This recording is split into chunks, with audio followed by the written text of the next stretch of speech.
Hi dear friends, അസ്സലാമു അലൈക്കും, നമസ്കാരം. എല്ലാവർക്കും എൻ്റെ പുതിയ റെസിപ്പിയിലേക്ക് സ്വാഗതം. ഞാൻ ഇന്ന് നെയ്യപ്പം റെസിപ്പിയാണ് ഷെയർ ചെയ്യുന്നത്. റജബ് 27 അപ്പോൾ നമ്മളെല്ലാവരും കാസർഗോട്ടുകാർ പൊതുവെ റജബ് 27 നെയ്യപ്പം അല്ലെങ്കിൽ ഉണ്ടലിക്കം അങ്ങനെയുള്ള ഐറ്റംസ് എല്ലാം ഉണ്ടാക്കലുണ്ട്.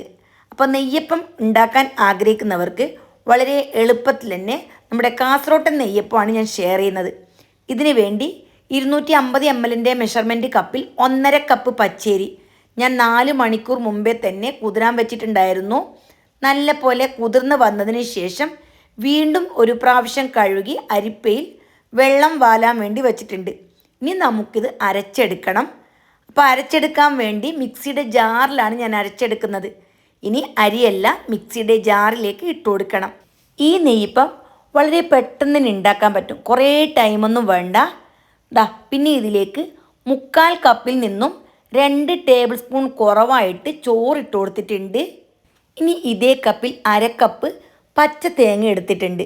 കൂടുതൽ പച്ചയും ആവണ്ട, കൂടുതൽ ഉണങ്ങിയതും ആവണ്ട. അങ്ങനെയാകുമ്പോൾ നല്ല ടേസ്റ്റായിട്ട് നമുക്ക് നെയ്യപ്പം കിട്ടും. 1/2 കപ്പാണ് ഞാൻ എടുത്തിട്ടുള്ളത്. പിന്നെ ശർക്കര വേണം. 350 ഗ്രാം ശർക്കരയാണ് ഞാനിവിടെ എടുത്തിട്ടുള്ളത്. നല്ല മധുരം വേണമെന്നുണ്ടെങ്കിൽ 375 ഗ്രാം വരെ ചേർത്ത് കൊടുക്കാം. ഇനി ഇതിലേക്ക് 1/2 കപ്പിനേക്കാളും 1 ടേബിൾ സ്പൂൺ കുറവായിട്ടാണ് ഞാൻ വെള്ളം ഒഴിച്ചു കൊടുത്തിട്ടുള്ളത്. വളരെ ചെറിയ തീയിൽ ഇതൊന്ന് മെൽറ്റാക്കി എടുക്കണം. അതായത് 4 അച്ച് ശർക്കര അത്രയാണ് ഞാൻ എടുത്തിട്ടുള്ളത്. ഫുൾ ഫ്ലെയിമിൽ വെച്ചിട്ട് തിളപ്പിച്ചെടുത്താൽ വെള്ളത്തിൻ്റെ അളവ് തെറ്റിപ്പോകാൻ ചാൻസ് ഉണ്ട്. അതുകൊണ്ട് തന്നെ ചെറിയ തീയിൽ നല്ല പോലെ ഒന്ന് മെൽറ്റാക്കി എടുക്കണം. ഇനി ചൂടാറിയതിന് ശേഷം നമുക്ക് അരിയിലേക്ക് ഒഴിച്ച് അരച്ചെടുക്കണം. പ്രത്യേകം ശ്രദ്ധിക്കണം, ചൂടോട് കൂടി ഒരു കാരണവശാലും ഒഴിച്ചു കൊടുക്കാൻ പാടില്ല. പിന്നെ 4-5 ഏലക്ക ചതച്ചും ഇതിലിട്ട് കൊടുക്കണം. പിന്നെ വേണ്ടത് 1/2 ടീസ്പൂൺ ചെറിയ ജീരകമാണ്. പിന്നെ 1/2 ടീസ്പൂൺ ചുക്ക് പൊടിയുണ്ടല്ലോ, അത് കയ്യിലുണ്ടെങ്കിൽ ചേർത്ത് കൊടുത്താൽ നല്ല ടേസ്റ്റ് ആയിരിക്കും.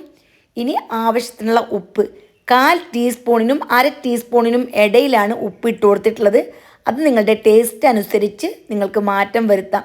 ഇനി നല്ല പോലെ പേസ്റ്റാക്കിയിട്ട് അരച്ചെടുക്കണം. പ്രത്യേകം ശ്രദ്ധിക്കണം, ഞാനിവിടെ മിക്സി ഓപ്പൺ ചെയ്ത് കാണിച്ചിട്ടുണ്ട്. നിങ്ങൾ ഒരു കാരണവശാലും പെട്ടെന്ന് മിക്സി ഓപ്പൺ ചെയ്യരുത്, മാവെല്ലാം പുറത്തേക്ക് തെറിച്ച് പോകാൻ ചാൻസ് ഉണ്ട്. ഇനി നന്നായിട്ട് അരച്ചതിന് ശേഷം ഒരു ബൗളിലേക്ക് ഒഴിച്ച് നന്നായിട്ട് കലക്കിയെടുക്കണം. അപ്പോൾ പ്രത്യേകം ശ്രദ്ധിക്കണം, വെള്ളം കൂടിപ്പോയാൽ നെയ്യപ്പം കറക്റ്റ് ആവില്ല. ഈ ഒരു പരുവത്തിൽ അരച്ചെടുക്കണം. എന്നിട്ട് ഞാനിവിടെ ഇത് 1 മണിക്കൂർ റെസ്റ്റ് ചെയ്യാൻ വേണ്ടി വെക്കുന്നുണ്ട്. നമുക്കിത് പെട്ടെന്ന് തന്നെ ചുട്ടെടുക്കാനൊക്കെ പറ്റും. എന്നാലും മാവ് നല്ല പോലെ പാകമായി കിട്ടാൻ വേണ്ടി ഞാനിവിടെ 1 മണിക്കൂർ റെസ്റ്റ് ചെയ്യാൻ വേണ്ടി വെച്ചു. 1 മണിക്കൂർ ആകുമ്പോൾ മാവ് വീണ്ടും അല്പം ഒന്ന് കട്ടിയാവും.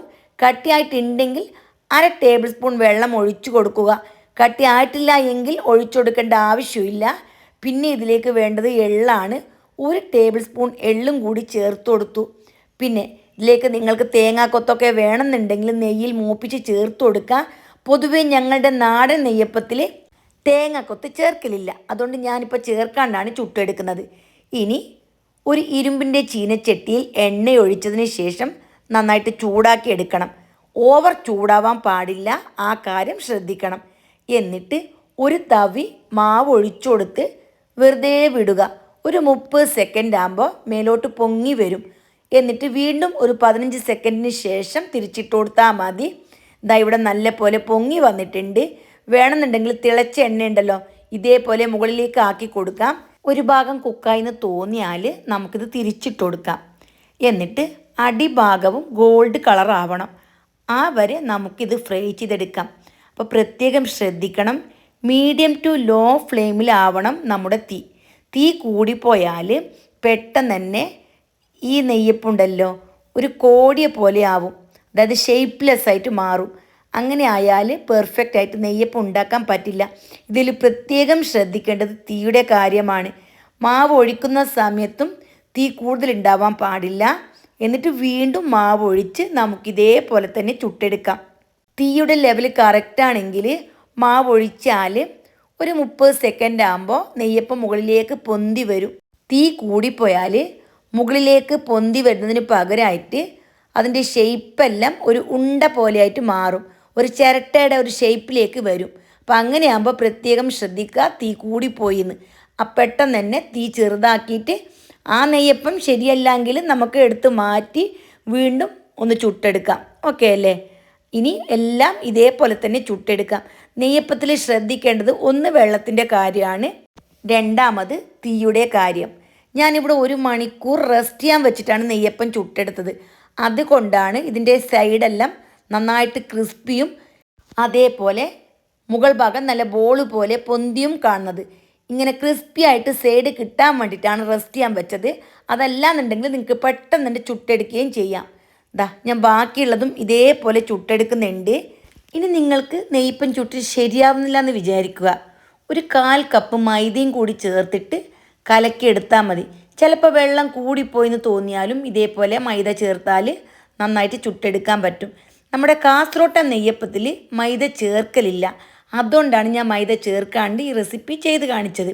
അപ്പോൾ നിങ്ങൾക്ക് ഇനി ശരിയാവുന്നില്ല എന്ന് തോന്നിയാലും അതേപോലെ തന്നെ വെള്ളം കൂടിപ്പോയെന്ന് തോന്നിയാലും മൈദ ചേർത്ത് നന്നായിട്ട് കലക്കിയതിന് ശേഷം നെയ്യപ്പം ചുട്ടെടുക്കാം. ബാക്കി റെസിപ്പി പോലെയല്ല ഈ നെയ്യപ്പത്തിന് കുറച്ച് മെനക്കേട് കൂടുതലാണ്. ശരിയായി കിട്ടിയാൽ നമുക്ക് പെട്ടെന്ന് ചുട്ട് തീരുകയും ചെയ്യും. ഇനി ശരിയായില്ല എങ്കിൽ നമുക്ക് നല്ലൊരു ബുദ്ധിമുട്ട് അനുഭവപ്പെടുന്ന റെസിപ്പിയാണ് ഈ നെയ്യപ്പം. അതുകൊണ്ടാണ് ഞാൻ ഇങ്ങനെ പ്രത്യേകിച്ച് നിങ്ങളോട് ഇങ്ങനെ പറയുന്നത്. അതുകൊണ്ട് തന്നെ വീഡിയോ കുറച്ച് കൂടുതൽ ലെങ്തി ആയിപ്പോവും. അപ്പോൾ എല്ലാവരും ഈ രീതിയിലൊന്ന് ട്രൈ ചെയ്ത് നോക്കണം. ട്രൈ ചെയ്തതിന് ശേഷം നിങ്ങളുടെ വിലയേറിയ ഉപദേശങ്ങളും നിർദ്ദേശങ്ങളും അറിയിക്കണം. എനിക്ക് എപ്പോഴും ഓർഡർ കിട്ടലുണ്ട് നെയ്യപ്പം. 300-400 വരെ നെയ്യപ്പം ഞാൻ ചുട്ട് കൊടുക്കാറുണ്ട്. അപ്പോൾ ഞാൻ ഇങ്ങനെയാണ് ചുട്ടെടുക്കൽ. ചിലപ്പോൾ ഞാൻ അരിപ്പൊടി വെച്ചും നെയ്യപ്പം ചുട്ടെടുക്കാറുണ്ട്. എനിക്ക് കുറച്ചും കൂടി ഈസി ആയിട്ട് തോന്നൽ അരി അരച്ച് നെയ്യപ്പം ഉണ്ടാക്കുമ്പോഴാണ്. അപ്പോൾ എല്ലാവരും ഇതേ രീതിയിൽ ട്രൈ ചെയ്ത് നിങ്ങളുടെ വിലയേറിയ ഉപദേശങ്ങളും നിർദ്ദേശങ്ങളും കമൻ്റായിട്ട് അറിയിക്കണം. എൻ്റെ റെസിപ്പി ഇഷ്ടപ്പെട്ടെന്ന് തോന്നിയാൽ ഇപ്പോൾ തന്നെ ഒരു ലൈക്കും കൂടി ചെയ്ത് സപ്പോർട്ട് ചെയ്യണം. ഹൈപ്പ് എന്നൊരു പുതിയ ഓപ്ഷൻ വന്നിട്ടുണ്ട്, അതൊന്ന് എനേബിൾ ചെയ്താൽ എനിക്ക് കുറച്ചും കൂടി ഗുണമുള്ളൊരു കാര്യമാണ്. പറ്റുമെങ്കിൽ എല്ലാവരും സപ്പോർട്ട് ചെയ്യുക. അപ്പോൾ വീണ്ടും കാണാം. Bye bye.